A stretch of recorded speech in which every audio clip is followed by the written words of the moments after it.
Hi, this is Terry Guire of Brevity at Work. This is a brief overview of what you can do with help and manual. In this case, I made a digital manual for a vehicle simulator product.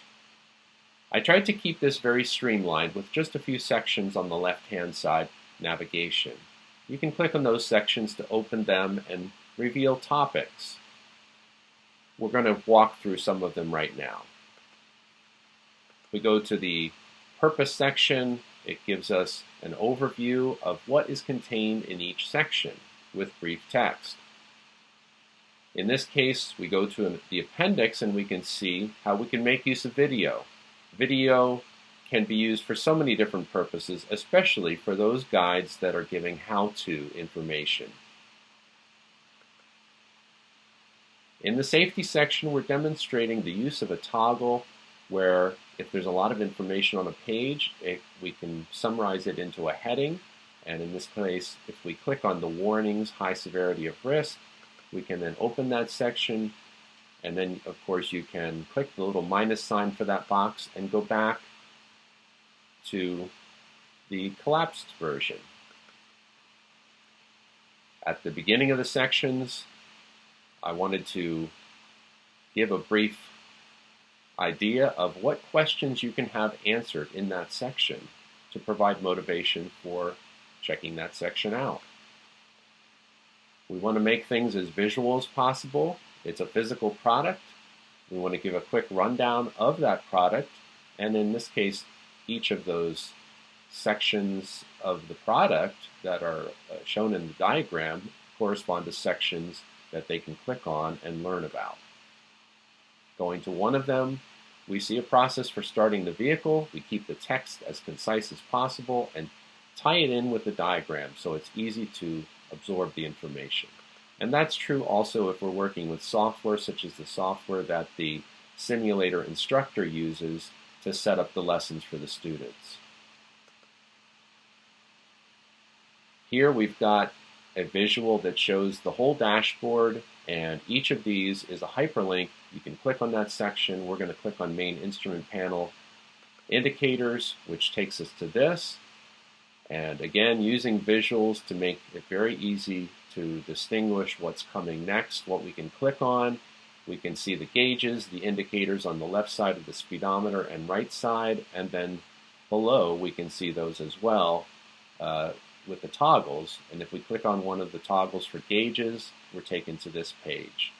And we can look at each numbered item in the table below, and it'll tell us about that. So with all of the things that we do here with the use of help and manual, we try to make things visual, very quick to read and understand. Help and Manual, which was initially released in 1997, was the first help authoring tool that could create online help and print documentation from a single source. If you've used digital manuals or knowledge bases, you know that you can find information much more quickly with its web page navigation and search bar.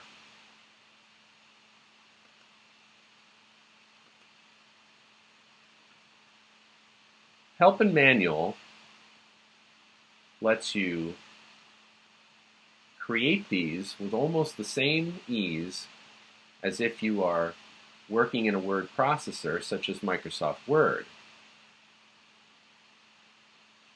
But once you've created the document, you can publish to desktop or mobile, iOS or Android, Windows Help, or PDF user manuals without making major changes that require extensive amounts of time. In this video, we're looking at the interface of Help and Manual that produces all of these. We write the document once, and we can output it in any way that we like.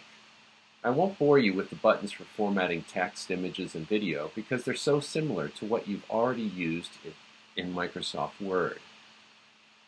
Let's concentrate instead on two spectacular capabilities for output that my clients find so beneficial. When you're making something like a knowledge base or a digital manual, you try your best to organize things logically, but later you may come up with something better.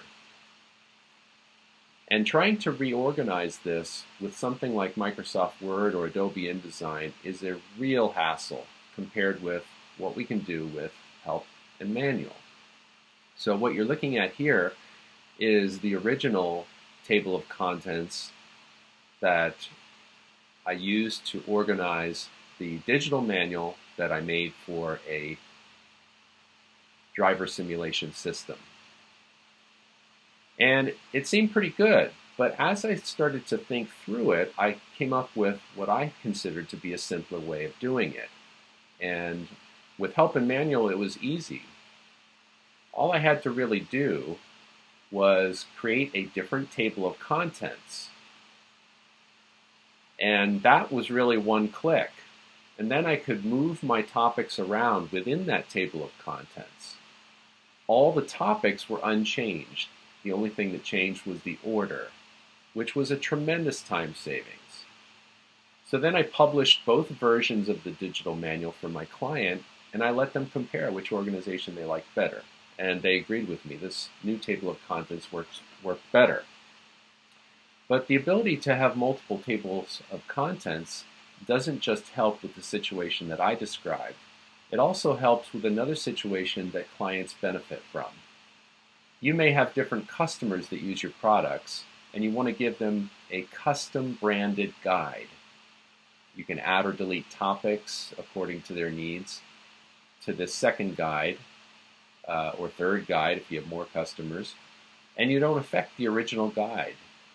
You can publish those with a different template that are branded for the customer. So, in summary, Help and Manual allows those who write your guides and knowledge bases to reorganize and reuse information with much less time than would be required with something like Microsoft Word. And you can publish in many different formats from all the same source of information without reformatting.